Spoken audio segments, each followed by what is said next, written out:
Welcome to our 106th podcast. Today we're continuing to talk about stakeholder engagement, focusing on learning, development, training, and discovery activities. What's one thing you can do to make sure your people have the knowledge, skills, and abilities they need to have the capabilities to adapt to changes? Keep listening to find out. Welcome to Harmonious Workplaces, a podcast about corporate culture, organizational change management, and workplace behavior. Harmonious Workplaces was started by independent consultants to explore and challenge workplace issues and to build better ways of working. It's a blend of theory and practice, grounded in real-world experience, working with organizations of all sizes across a wide range of industries. If you own a business, lead a team, want fresh ideas about the workplace, or just enjoy listening to consultants talk candidly about how to make work more effective and more enjoyable, we invite you to sit back, relax, and dive in with us to Harmonious Workplaces.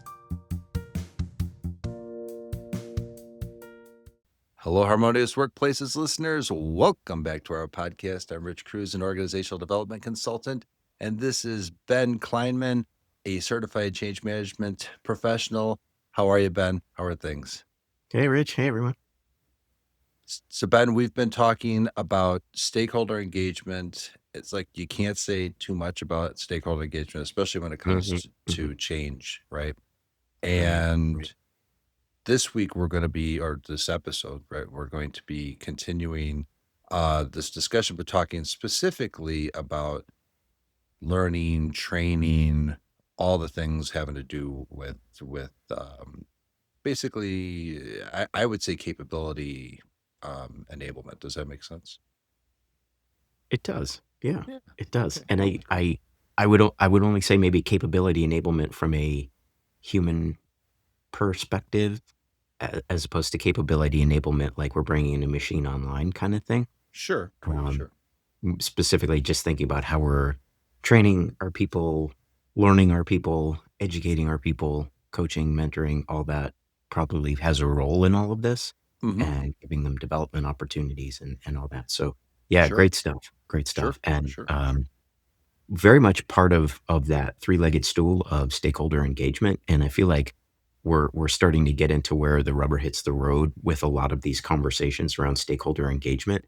So, my brain is thinking there's theoretical stuff we could talk about, there's practice stuff we could talk about. Maybe we talk about a little bit of both, but it's just so critical in terms of where all this gets your organization through a change, the communication and how you actually communicate, the training or the learning and the enablement and all of that, how you actually do that. And then the third leg would be the rewards and consequences part of that.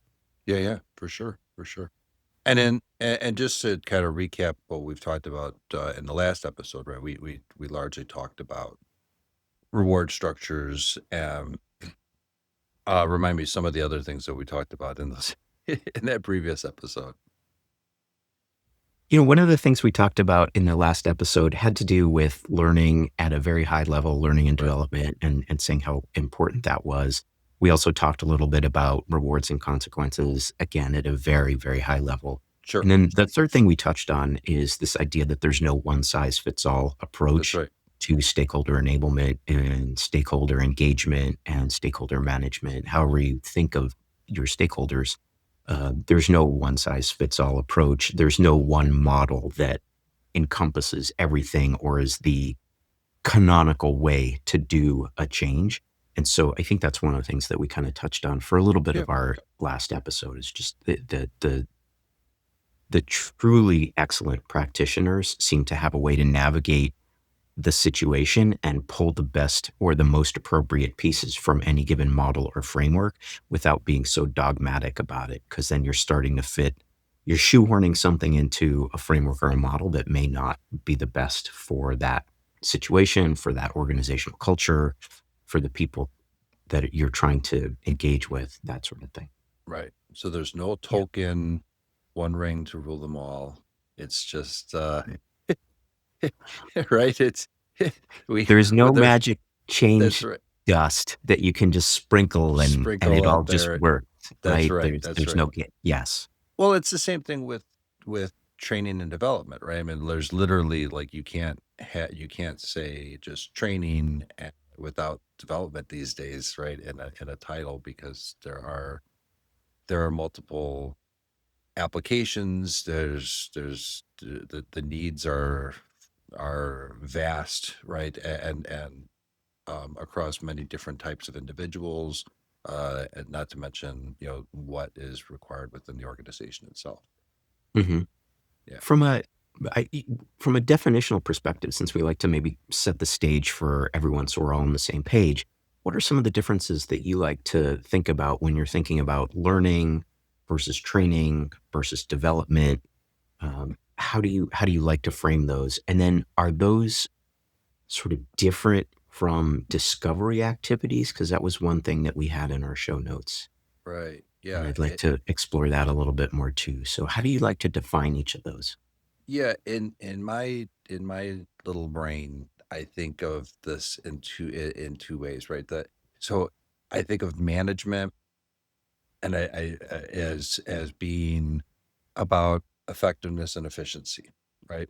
I think of leadership as innovation and value building. In the same way, I kind of think of training and development, if that makes sense. Because we often hear training being, this is what we have to do to get the work done. This is the learning and the skill building. Right. So we're not just learning for the sake of learning. We're learning to develop skills. Those skills beget abilities, and then we have to reinforce the behaviors. So you've talked about, different models of Mhm. Okay. training effectiveness, right? So Yeah. that's building the capabilities on that.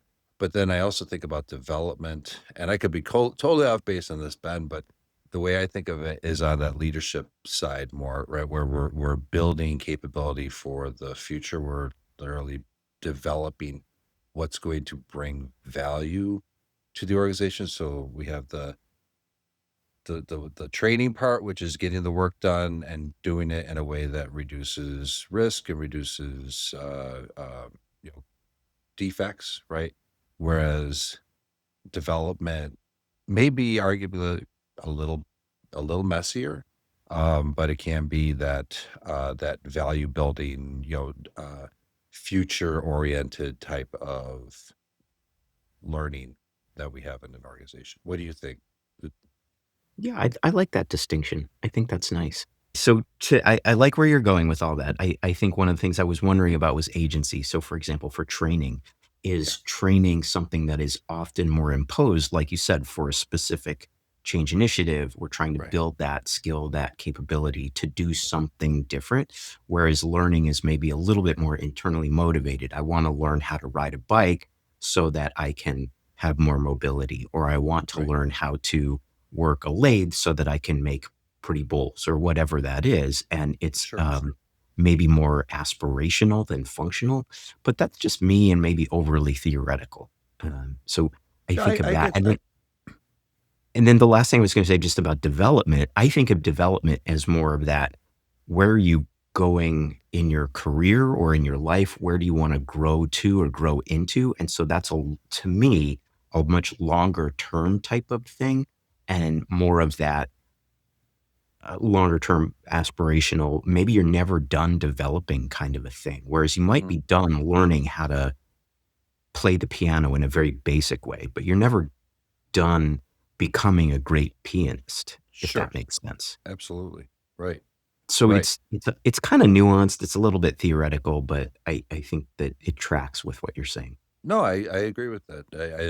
I wholly. I mean, really, yeah. Think of, in martial arts, you think of you you are training to get to these, um, within these frameworks of building capabilities so you have to meet certain specific requirements before you move up Hmm. to the next belt, right?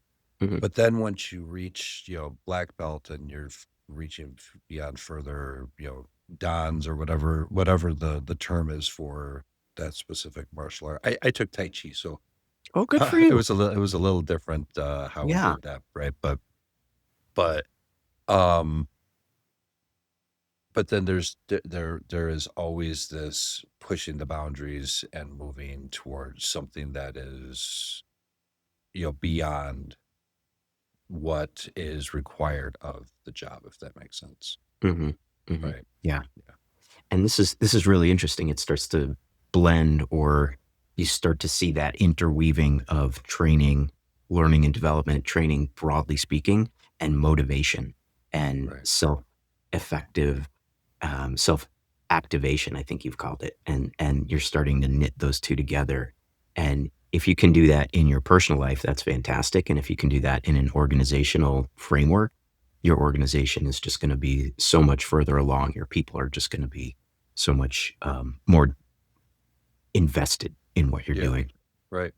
Well, Ben, let's do this. Let's take a quick break. But when we come back, I love that you brought up the concept of agency here. I'd love to dive into that just a little bit in the next segment. Fair enough? Fair enough. The L&D agency. Right It's on. our new brand. Ah, I love it. Hermes L&D agency. I, s- I s- I can Can you see in see the the shingle? future yes, a new cartoon on the horizon there with that. There you go. So perfect. Okay, folks, we'll be right back. Oh, hi. I'm Hermie, the HR hermit crab. So, if you've ever sat in a meeting thinking, are we all talking about the same thing? I have a book that might feel very familiar. In my third cartoon book, Trust Fall Pratfalls, you'll find a collection of short, funny workplace moments. The kind that make you laugh and then immediately think, yeah, we do that. We cover things like unclear priorities, communication that somehow creates more confusion, leaders who mean well but miss the mark, and employees trying to make sense of it all. It's basically a highlight reel of how the heck did this happen? But each story also contains evidence based, valuable information such as simple ways to communicate better, practical ways to support your team, and small changes that make work a little more, well, workable. You can finish each story in just a couple of minutes and actually use the lessons the next day. Plus, it's a cartoon book, so you can leave it on your desk and be the envy of all your cubicle mates. Check out Herbie the HR Hermit Crab Trust Fall Pratfalls, available now on Amazon. Visit www.hermiehrhermitcrab.com or www.harmoniousworkplaces.com/Herbie. Oh, and if you see your workplace in here, maybe don't read it out loud in the next staff meeting. Make change your friend. Bye. And we're back. All right, Ben. So before we went to the break, we were talking about the difference between training and development. We were talking about, Mhm. um, you know, kind of some of the things that we've talked about in previous episodes. But I love again that you brought up the concept of agency, Mhm. right? Mhm. Um, I'm currently reading a book that is designing leadership. I can't remember the author right now, but um, part of that book goes into some of the different types of leadership styles, right? When we've talked about command and control versus more transformational leadership and those types of things on the full was it there's a model I can't remember the name of it, but it's the full something of leadership. But we've talked about it. It's in a previous episode. We'll put it in the show notes. Um, but allowing people to have agency, right, where they're able to make decisions and act autonomously, um, has a lot of benefits to an organization. Yeah. Oh, Absolutely. I think the more that you're um, forcing or coercing people, the more, well, we've talked about it in terms of motivation, but the more that you have to force people, coerce people, cudgel them with a stick, is just going to make it so much harder for your organization to behave in the way you want it to behave when those reinforcers are removed. And so you get into this pattern where it's just do this or I will take away your bonus. I will beat you. I will berate you, whatever that is. And you'd love to get to a place where people are just doing what they need to do in their role because they believe in the mission or they believe in the cause, they believe in what your organization is doing, or they are so motivated to move up the ranks and get a bigger paycheck that they just do what they need to do to do that. And everybody's motivated differently, but it still will help your organization get to the same kind of place where you don't have to have so much of that monitoring and controlling of the learning and the development and of the Right. performance and all of that. Yeah. There's, of course, there's the concept of self-efficacy, right? Yep. Where people have the self-confidence to be able to do what they need to do, and with that, there are both psychological and physiological studies that have been done on people at work, right? Where when people have and feel like they have ownership and autonomy to work as they do, in the organization, and also do it with meaning and purpose. Um, their dopamine levels are at healthy levels, right? Dopamine being that Mhm. that feel good, like I got this done, the type of that's the hormone that's released there, right? Okay. When you're in this command and control environment all the time, right? Those levels are dangerously low. Cortisol levels are higher, right? Much And higher. so yeah, right. And so Okay. we have this distress that leads to not only health problems, but of course organizationally, you have people who are disengaged and they just aren't um, part of the project, probably looking for someplace else to go to find where they're going to get their next dopamine hit, frankly, right? So yeah, I just think that training to some extent builds some of that capability in there, especially if it's done in a way where we're reinforcing the behaviors through coaching, ongoing learning, Hmm. allow people to Hmm. do that. But then the development part really, I think, helps people to self guide themselves into that we can imagine where we need to be, right? And see ourselves in a future state and work towards that sense. That's all great and just frames it really, really nicely. How would you fit discovery activities into that approach? Is a discovery activity something that allows people to essentially have the space or the psychological safety or the organizational freedom to self-train, self-learn, self-develop? Is that what a discovery is? Or is a discovery activity sort of a hands-on practicum? I'm training you how to use this new tool. Instead of watching a video, you're going to come and I'm going to show you how to push buttons and where to put your fingers when and all of that kind of stuff. Well, I think of when I think of discovery, I think of two two parts of discovery in this in Okay. this learn in a learning culture, right?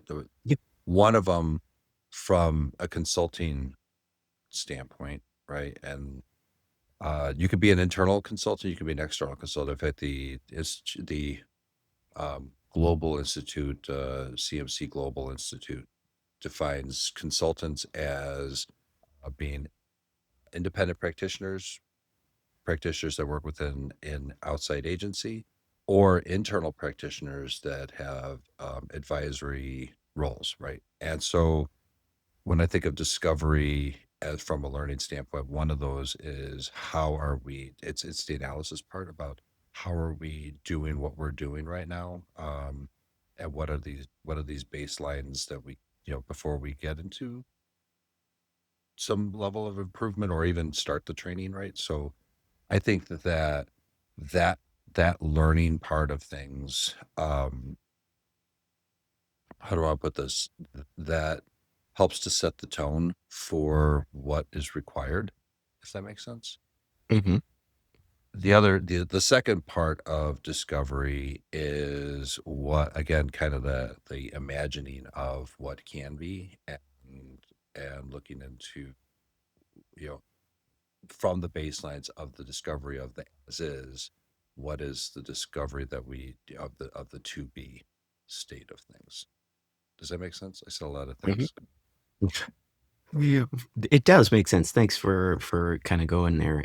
One of the things that you were talking about is that sort of assessment of learning capabilities, which is one of the things that the Association for Change Management Professionals talks about as far as a standard activity Mm, in their guide, in their standard for change management. And so they that assess learning capabilities is part of a whole raft of assessments that one does before even developing your change strategy or developing your change plan. You're assessing organizational capabilities, you're assessing the learning capabilities, you're assessing where the organization is internally and externally, who your state sponsors might be, who your stakeholders might be, all of that.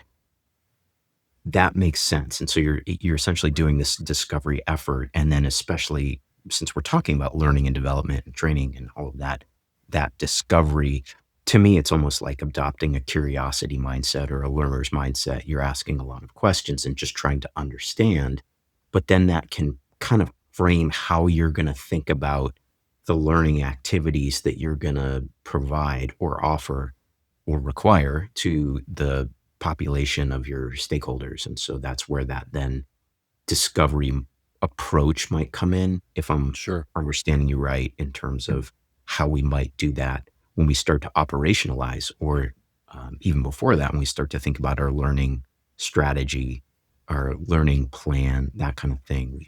We kind of keep that discovery mindset to say, how can we make this training effort more of a discovery effort? How can we make this training more of a interactive kind of a thing? And what I'm wondering is the role of learning related to a change? Is it just scope to the change, or should it be something that is beyond that change? So should we be I thinking love about, well, that. I'm training you how to do something for this change, Yeah. run a new process, implement a new thing, report to a new manager, use a new piece of technology, whatever that is. But should we also be thinking about training from this person likes to do things in a certain way. Maybe this person can grow into this type of thing. Or is that just putting too much on learning and development for a change? That's a great question, Ben. And let's do this. And first of Yeah, all, when we come back. when we come back, first of all, I think I love that you brought up curiosity, because I think one of our previous guests, John Van Thiel, will be very proud of you that you brought Dr. that. Van Thiel. Dr. Yes. Van Thiel, yes, yes. I think she'd be very proud that you brought that up, because curiosity is one of the things that they talk a lot about in her podcast, right? Oh, Her cool. and Simone. Cool. Um, but yeah, let's dive into that in the next segment. So All right. we'll be right back. Oh, hi. I'm Hermie, the HR hermit crab. So, I have a quick question. Have you ever had that one employee who knows how everything works, but if you ask them to write it down, they say, "Oh, it's easy," and then don't write anything down? Yeah, me too. Try getting Hermione to share how she sets up her spreadsheets. Sheesh. Here's the thing, when knowledge stays in people's heads, performance gets wobbly. Training doesn't stick, new hires struggle, and suddenly everyone's asking, why did this used to work? That's why we talk about the knowledge to performance tree model as featured in TD Magazine from Harmonious Workplaces. Knowledge forms the roots of an organization's value. If you don't capture it before people retire, resign, or burn out, performance doesn't grow. You see, you can buy new systems, you can launch new initiatives, but without the roots, you mostly grow frustration. Anyway, I'm Hermie saying that Harmonious Workplaces is here to help you keep the good stuff from walking out the door. Make change your friend. Bye. And we're back. All right, Ben. So you teed up the last part about this. Can you reiterate what you were curious about before we went to the break? I was wondering if there's a role for learning and development, or should learning and development take on the role of just training people to build a capability or build the skills and capability and knowledge for the change, the scoped change? Or is the role of learning and development to look at that in a broader, more longitudinal, and more holistic organizational framework and conceptualize it broader than just that change? So, Right. should a learning and development professional look at someone and say, "Wow, Rich, you're really good at this type of thing. I can see you're adopting this change very easily because it's a certain type of change, or because you've been learning in a certain way. You might be good at X, Y, or Z. So we'd like to think about training you to do this other stuff, or having you develop your career path into this other type of role." Is that too broad? Is that putting too much on the shoulders of learning and development? That's a great question. And what it makes me think of is some of what is discussed in project, right? Now Okay. I'm not a PMP and I don't have an agile certification, but I've gone through several different courses on it. I'm currently taking another course through Microsoft.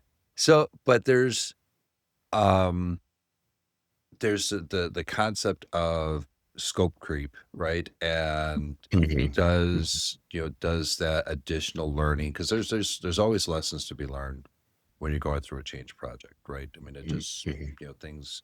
things happen. We have, contingency plans and the like that have us, having to adapt, right? But Sure. Of in course. waterfall style project management, one would probably argue that adding that type of learning into that scope is maybe scope creep. Uh, However, I could be wrong on this, but I have a feeling that agile, which is really built for iterative changes, right? Because it's built for mhm. developing value quickly, within sprints, right? That um, one might be able to argue that you can take some of that learning and add that as a feature for the next sprint, right? So it Mm, could be sure. something that you Sure. add into that project, right? It's an overall project, but it's the next feature to be added to the backlog of that project. Does that make sense? Mm. Yeah, so essentially, it's a question of, do you just stay focused on that change, or do you try to build some sort of lifelong learning, or lifelong in the context of your organizational tenure? Do you try to help enable that for someone, not in a self-directed way entirely, but more in a facilitated way? So there's someone kind of there's that learning and development angel looking over your shoulder kind of thing, as opposed to a self-directed, choose your own career adventure, good luck kind of a thing. Sure. Which, I've seen that, and that works well for people who are self-motivated and who can find the time and the effort and the brain space and the resources to go after that and chase that themselves. But for people who are overloaded, especially people who are lower on the totem pole, maybe, who are swamped and don't necessarily feel like they have that sense of empowerment or agency, that um, that can be very challenging. Yeah. Yeah.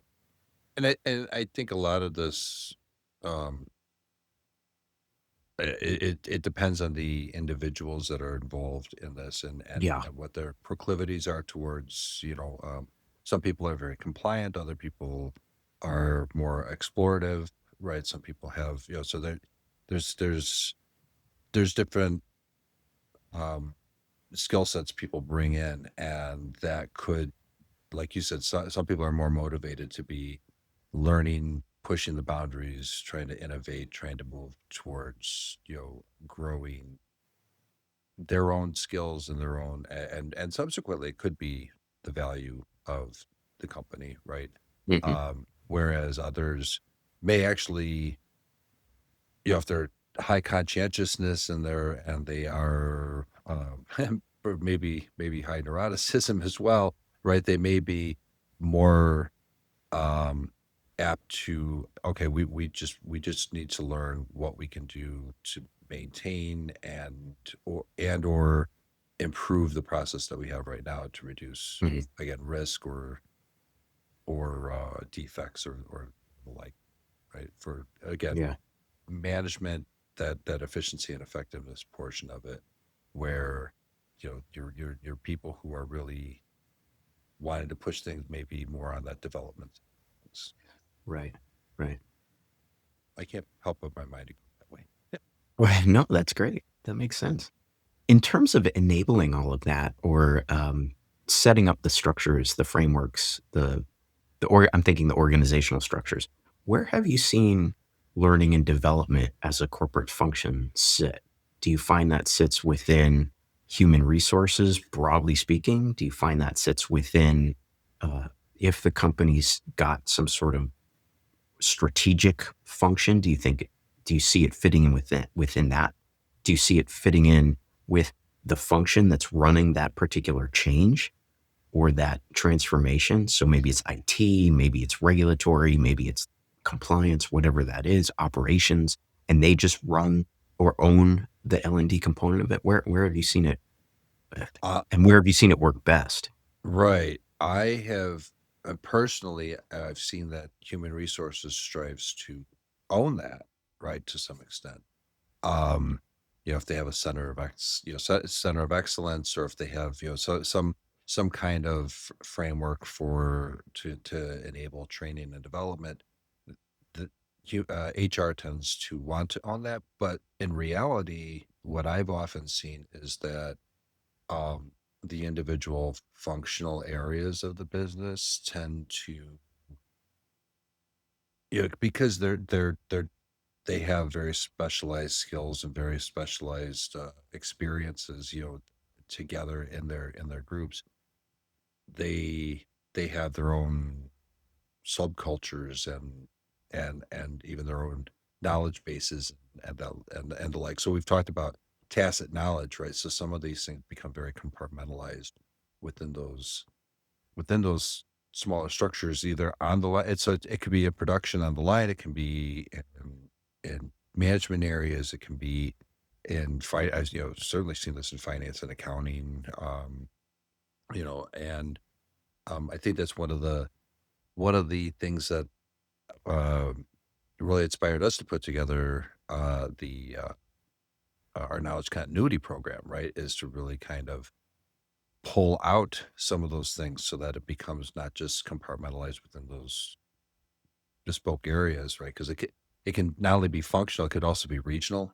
It can be, if in an M&A type of situation, it can be within the old structure or the new structure, right? And it remains um, unshared, to the rest of the organization. I've seen where, if the organization embraces some degree of psychological safety, but also,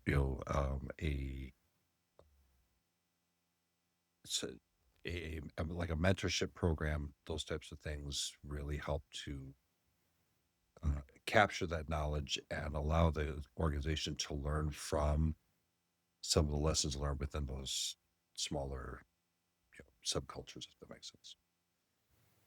Yeah, yeah, that makes sense. That How makes about sense. how So, about you? kind of, well, it's somewhat similar. There's no one way to do it or no one size Right. fits all. I think in the best situations, I've seen it where it's been most effective from my vantage as an external consultant. I've seen that work best when there's some level of function specificity driving the technical details of that. Where it gets challenging is when you have a more central learning and development organization that's trying to work with a functional technical expert. That just adds a layer of complexity, and some Sure. organizations are able to manage that a little bit better Hmm. than others, obviously. Sure. So it's just very hard because a lot of times the people with the expertise are not necessarily going to be experts in how to develop a learning and development curriculum or deliver that, or should be asked to manage the logistics of setting up the training and Yeah, conducting sure. the training and Sure. evaluating the training, all of that. So it becomes very challenging Yep. Yep. in that I've sense. I But I've seen shop floor people who are remarkably good craftsmen, but they don't really know or want to understand pedagogy and how people learn and that type of oh thing. yeah, they have no interest in teaching, right? Yeah, And some right. do. Some And love to some, be mentors and really show people how to do things because they love to teach or they they love love to to see teach. people learn. Right, Um, right. but I was thinking in the background, I'm smiling in the background because it just you teed up this question of um, for all of this learning and development training. I think the presumption here is that you have someone who's qualified to teach that. And Right. what does that really mean? Do you have someone who's Mm, qualified in a pedagogy kind of way? Do they understand how to run a learning and development program? Or do you presume that someone has the technical chops to train someone on how to do a specific thing, sure. operate a specific machine, or design a certain process? And those are very different competencies and very different skill sets. And That's true. it makes me think about, is it qualified in what way? Because you might have someone who's qualified very, very technical, like we were just talking about. Someone can be very qualified from a technical perspective, Right. but they have no relational skills or they have no interest in training someone else. And so what are Sure. we talking about in terms of a qualified trainer? And Yep. all of this just to say that if in this day and age, maybe the relational skills and how you develop that training program are equally as important as the skills you're imparting, Right. especially for people who are coming into the workplace who maybe are not looking at it as just a paycheck. They're like we talked about in our last episode. A lot of research is showing that people are very much interested in having social validation, a place to grow their career, a place to show where or experience an environment where they are adding value or adding meaning to their own lives and to a greater cause. If your organizational L&D is not part and parcel of that, then it's just a paycheck. You might not be attracting the people that you want. It That's right. becomes a much more transactional environment. For sure. For sure. Long-winded screed. Oh, that's awesome, Ben. We're just about at time here, so Yeah. we'd love to continue the discussion. Look, we're on all the social channels and YouTube and on the website, so we'd love to hear your take on L&D um, as it relates to stakeholder engagement. So, drop us a line if you have any questions. Hit Yeah. us and again, YouTube and Ask the LinkedIn. resident hermit crab your questions. You can go to harmoniousworkplaces.com/ask Hermie and ask him a question. He'll turn it into something for you. And Rich, just to get back to our initial question about what's the one thing you can do to help your people have the knowledge, skills, abilities that they Right. need to develop the capabilities, and in this case, to adapt or adopt a change, but maybe in a broader sense, what is that one thing for you? Oh, is it one thing?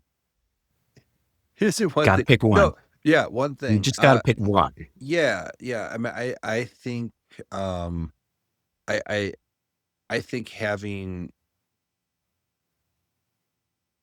that's a great question, Ben, and I would say, um, having your subject matter experts working with somebody who does understand the what it takes to be a trainer, right? And having those people work in tandem with each other, um, which can be a challenge, right?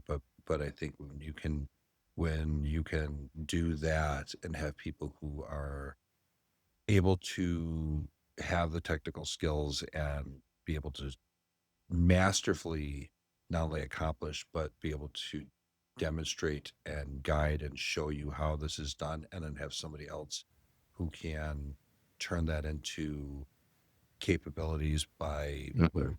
Mhm. by understanding the different types of learning styles that are out there and how people can gain those KSAs, those knowledge, skills, and abilities to be able to accomplish. I think that is something that organizations could do very well, if that makes sense. Nice. I like it. All right. Well, that's one thing of a plethora of others. So There you go. And it's never just one thing, but that's never a good just place one thing. to start. That's right. That's right. Yeah. Awesome. Cool. All right. Well, until we meet again, thank you, listeners, for joining us for Harmonious Workplaces, and make change your friend. Thanks for listening to Harmonious Workplaces. You can find all episodes, resources, and ways to connect with us at www.harmoniousworkplaces.com. If you enjoyed the show, we'd love your feedback. Please rate, review, share, and subscribe on whatever platform you're listening on. And don't forget to add Harmonious Workplaces to your favorites so you're notified when new episodes are released.